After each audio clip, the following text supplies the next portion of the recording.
How do I manage and set my trailing stops? This is a question I'm often asked by my subscribers, so I thought it was about time I tackled it today. It's obviously important to have a trailing stop strategy as part of your overall trade management strategy. As the trade starts to move in a profitable direction and you see the money accumulating in your account, you need to take steps in order to protect that money in case the market unexpectedly reverses. The key for me is not to trail the stop too aggressively. Some people have a strategy of moving the stop to break even as quickly as possible in order to get what they call a free trade. There's zero risk.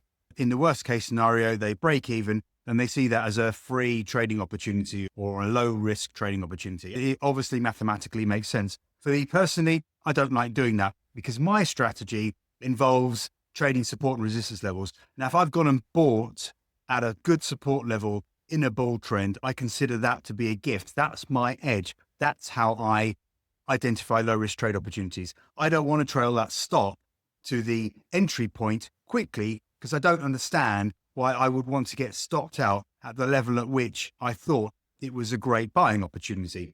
Other people might have different entry strategies. They may be a bit more random.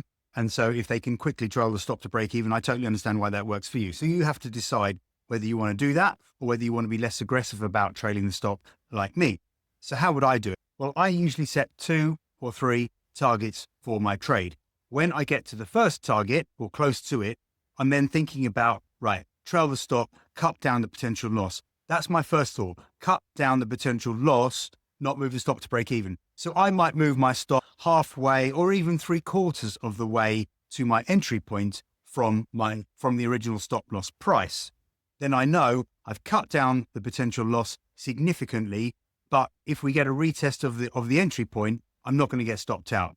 If we break the entry point and we start heading lower, then I will be out quickly and the loss will be very minimal. When we hit the first target, the profit on the trade should be bigger than the potential loss would have been if I'd hit my original stop loss, okay? Because of course, we're always looking to make more than we risk. The second stage for when I trail my stop would be when I head towards the second target. I may take all the profit at the second target. Sometimes I have 3 targets, sometimes only 2 targets. When we hit the second target, I would then be moving my stop, say somewhere between the entry point and the first target.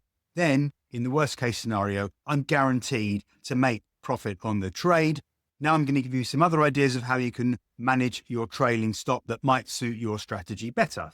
Firstly, you could have a percentage trailing stop. I don't actually use this, but it could be a good strategy if, for example, you're buying into the stock market on a swing trade and you want to hold the position for days or even weeks.